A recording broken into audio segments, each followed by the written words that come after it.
afternoon, my beloved students. How is your day? Just hope and pray that all of us will have safe and healthy life in this COVID-19 era ya. Selamat siang dan salam sejahtera untuk anak-anakku tercinta. Bagaimana kabar kalian semuanya? Ya. Assalamualaikum warahmatullahi wabarakatuh. Anak-anakku, tak henti-hentinya Mami mengajak kalian untuk selalu berdoa. Semoga kita semua, keluarga besar SMP 1 Sukoharjo, seluruh rakyat Indonesia dan dunia senantiasa dalam keadaan aman dan sehat di masa pandemi COVID-19. Nggak bosan-bosannya juga, Mami selalu mengingatkan kalian untuk selalu menerapkan protokol kesehatan. Kalau dulu kita mengenal 3M, yaitu mencuci tangan, mengenakan masker, menjaga jarak, maka sekarang sudah menjadi 5M. It means that kondisinya bukan semakin membaik, tapi ya little bit mengkhawatirkan ya. So, apa sih tambahan 2M itu? Yang pertama adalah, atau yang keempat adalah hindari kerumunan. Sedapat mungkin jika kalian keluar rumah, jangan sampai berada dalam lingkungan yang padat atau penuh orang karena rentan terhadap penularan COVID-19. Dan M yang kelima, mengurangi mobilitas. Maksudnya, jika tidak ada keperluan yang sangat mendesak, just stay at home. Ya, tetap di rumah saja. Kenapa? Meski sehat dan tidak ada gejala penyakit, belum tentu ketika kita nanti pulang ke rumah itu dalam kondisi yang masih sama. Bisa saja kita sudah terinfeksi COVID-19 tapi kita nggak tahu dan bisa menulari ke keluarga kita.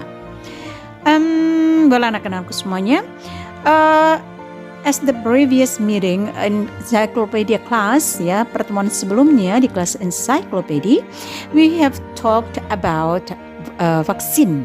Nah, sekarang kita agak sedikit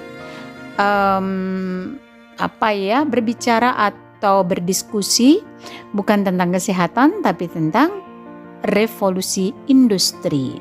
Yeah. Well, students, be ready for your encyclopedia class, okay? Yep. Kalian mungkin pernah mendengar kata revolusi industri 4.0. Nah, apa itu ya? Ada 4.0, berarti sebelumnya ada 1.0, 2.0, 3.0 gitu ya. Ya, good. Berarti hari ini kita akan belajar sejarah tentang urut-urutan dari revolusi industri. Sebelum kita membahas revolusi industri 4.0, ada baiknya kita belajar tentang sejarah revolusi industri itu sendiri ya sayang ya.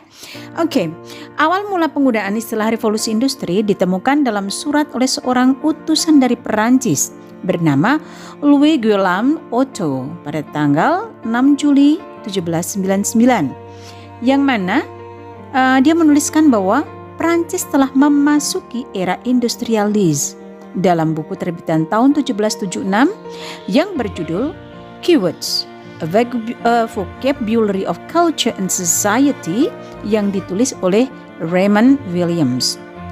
Beliau menyatakan bahwa kata itu merujuk untuk istilah industri ya, yang di Perancis tadi. Apa sih yang dimaksud dengan revolusi industri? Oke. Revolusi industri adalah perubahan besar secara cepat atau masif besar-besaran ya, dan juga radikal yang mempengaruhi kehidupan manusia. Istilah revolusi biasanya juga dipakai dalam melihat perubahan politik atau sistem pemerintahan. Namun, revolusi industri di Inggris pada hakikatnya adalah perubahan dalam cara pembuatan barang-barang yang semula dikerjakan dengan tangan atau manual atau dengan tenaga manusia, kemudian digantikan tenaga mesin, sehingga barang-barang yang dapat dihasilkan akan lebih banyak jumlahnya dan dalam waktu yang singkat. And then, dilansir dari Encyclopedia Britannica 2015, revolusi industri adalah sejarah modern, merupakan perubahan dari ekonomi agraris dan kerajinan ke industri serta manufaktur mesin, dari manual ke arah mesin. Proses revolusi industri pertama kali terjadi abad 18 di Inggris atau sekitar 1760 sampai 1840, di mana terjadi peralihan dalam penggunaan tenaga pada industri tekstil. Jika sebelumnya memakai tenaga hewan dan manusia, kemudian berubah menjadi mesin atau beralih ke mesin.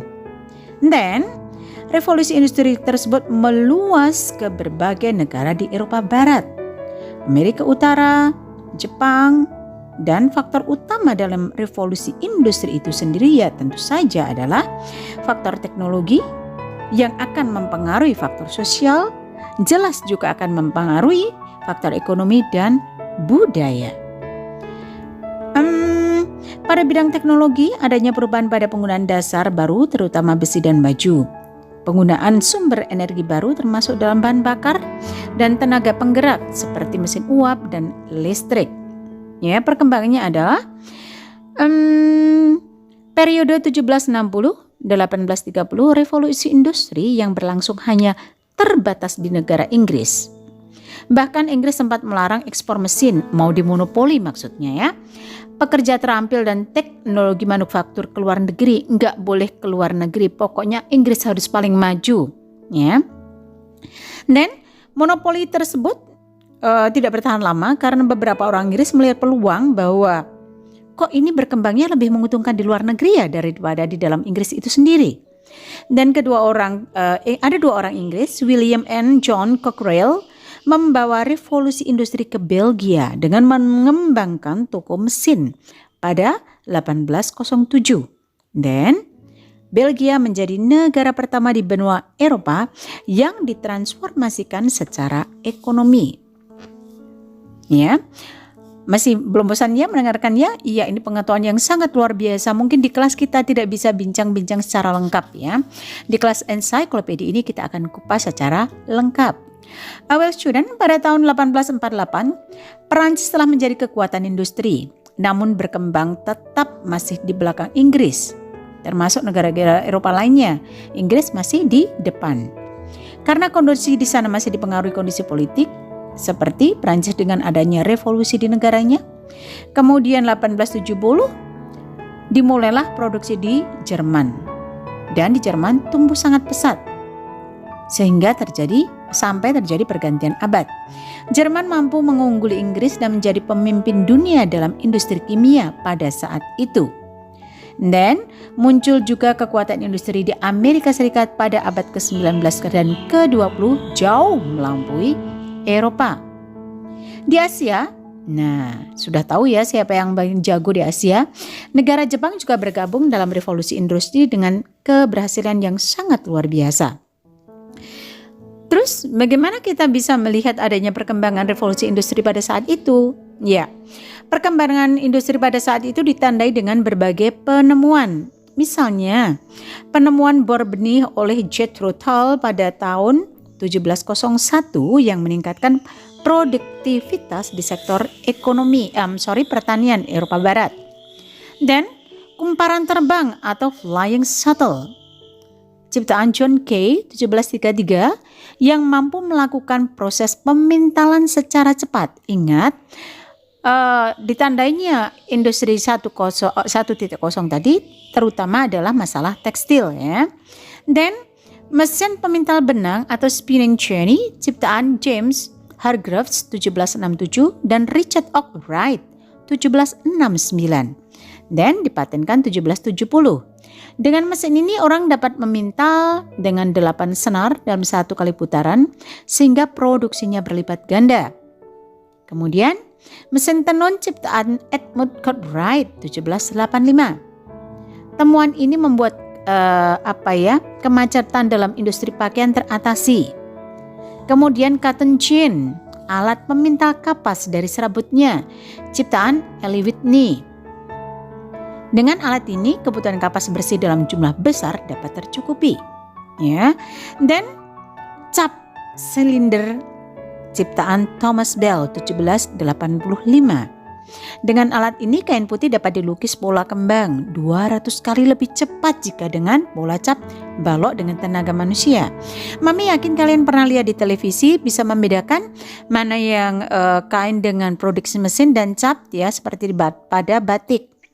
Dan yang terutama lagi yang dianggap sebagai inti dari revolusi industri saat itu adalah penemuan mesin uap. Ayo, siapa? Siapa penemu mesin uap yang pada tahun 1769? Good.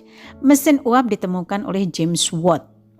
Diaplikasikan pertama kali untuk memompa air keluar dari sumber tambang batu bara lebih efisien. Ya, dan James Watt ini juga dianggap sebagai bapak revolusi pertama. Ya. Oke, kita akan lanjutkan, akan merunut istilah 1.0, 2.0 dan sebagainya. Untuk revolusi industri 1.0, ya, revolusi industri pertama adalah mesin uap tadi, ya, ditemukan oleh James Watt, disebut, bapak revolusi industri pertama.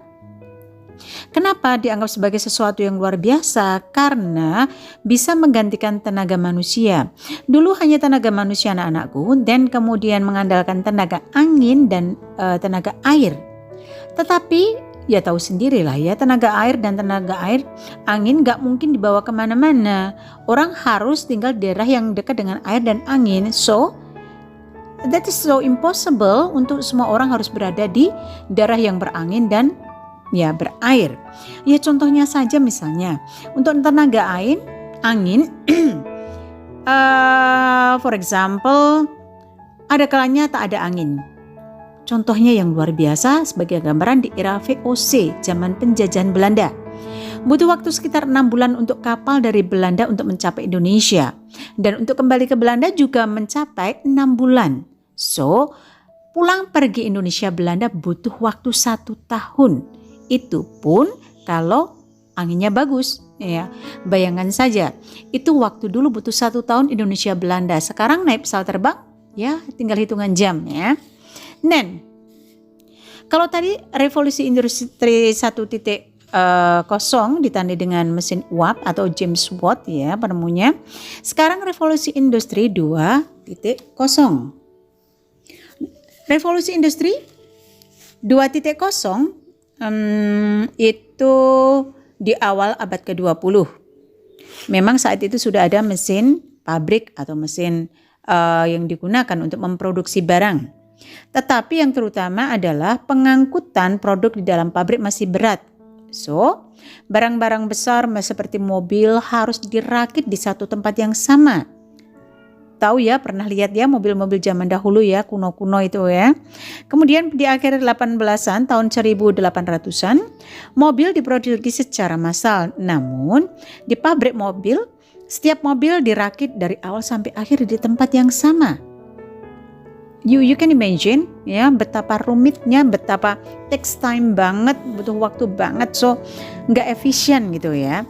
Nah tahu kan perusahaan mobil yang pertama merakit adalah mobil Ford. Dari mana?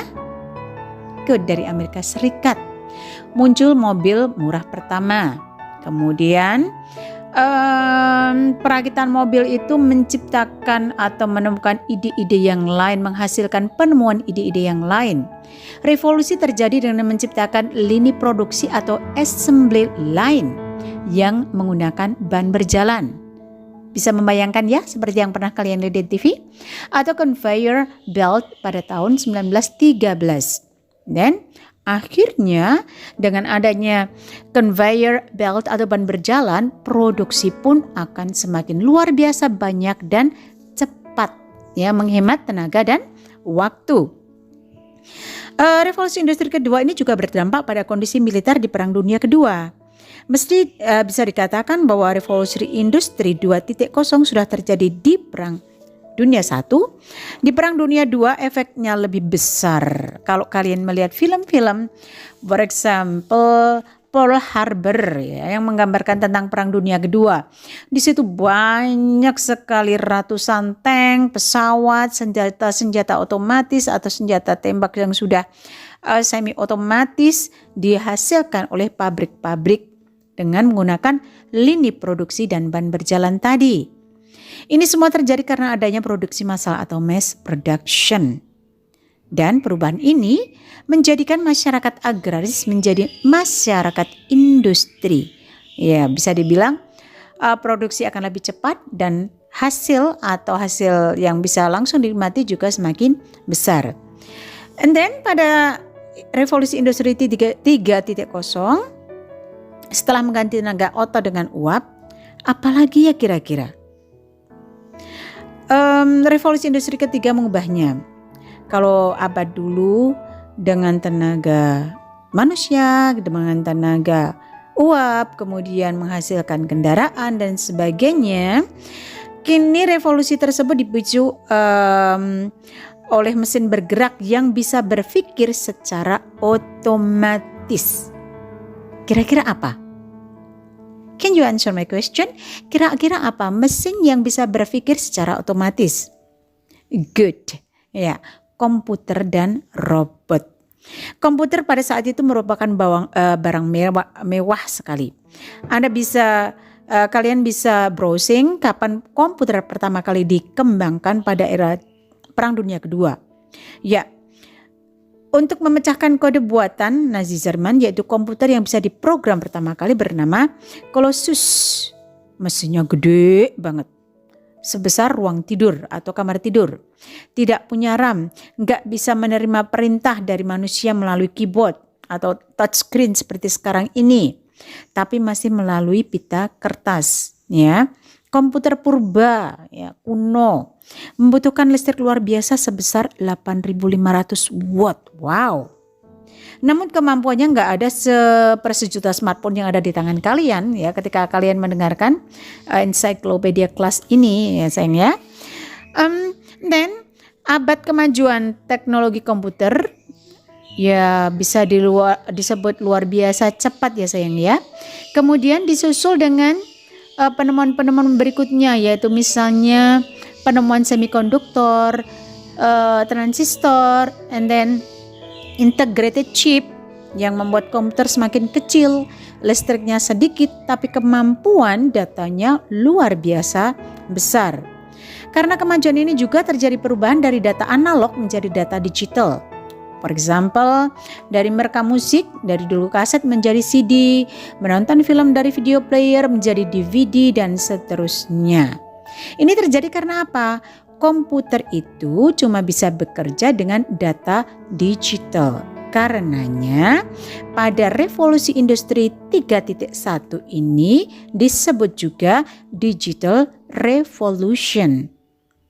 Karena revolusi ini juga, video-video game yang ada di tangan kalian, game-game yang ada di tangan kalian. Nah, itu adalah hasil dari perkembangan industri 3.0. Dan kita sekarang berbicara tentang revolusi industri 4.0. Konsep industri 4.0 pertama kali digunakan di publik dalam pameran industri di Hannover Messe di Hannover, Jerman, tahun 2011. Dari peristiwa juga itulah ide industri 2.0, 3.0 bermunculan karena sebelumnya cuma dikenal dengan revolusi teknologi atau revolusi digital. Dan pada awalnya revolusi industri 4.0 sudah dicetuskan tahun 2000 sampai 2005 ketika internet mulai berkembang dengan kecepatan yang sangat tinggi. Namun sistem internet mulai merambah semua produksi pelayanan masyarakat dan adanya penyimpanan cloud, big data pada tahun 2010 sampai sekarang.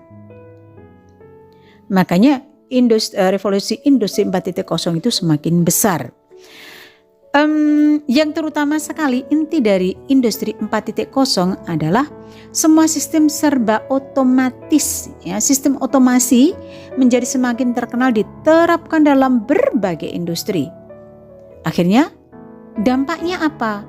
Banyak pekerja-pekerja atau ya manusia-manusia yang harus bekerja tersingkirkan oleh ya revolusi digital tadi dan juga robot. Kemudian bisa juga dilihat di layanan transportasi. Kenapa di layanan transportasi? Coba kalian lihat di HP kalian. Ada Gojek, ada Grab, GrabFood, dan segala macamnya. Itu adalah transformasi dari industri transformasi formal. Misalnya dengan HP kalian, kalian tinggal ketik beberapa detik, mobil datang sendiri, antar ke tempat tujuan. Kemudian melacak kendaraan saat menuju ke arah Anda, udah deket, tinggal 5 menit, tinggal 1 menit, tinggal 1 kilo. Kalian bisa melihatnya lewat HP kalian. Kemudian sekarang sistem belanja online, harganya, diskonnya, pengiriman yang gratis apa, diskon yang big sale yang ada apa, jenis barangnya apa. Kalian hanya tinggal melihat kotak kecil di tangan Anda, yaitu HP ya sayang ya. Kemudian kemajuan dalam kecerdasan buatan. Kecerdasan buatan itu apa? Yaitu tadi kemajuan internet, kemajuan game dan sebagainya. Green energy dan teknologi lainnya dapat meningkatkan keselamatan pengemudi dan pejalan kaki.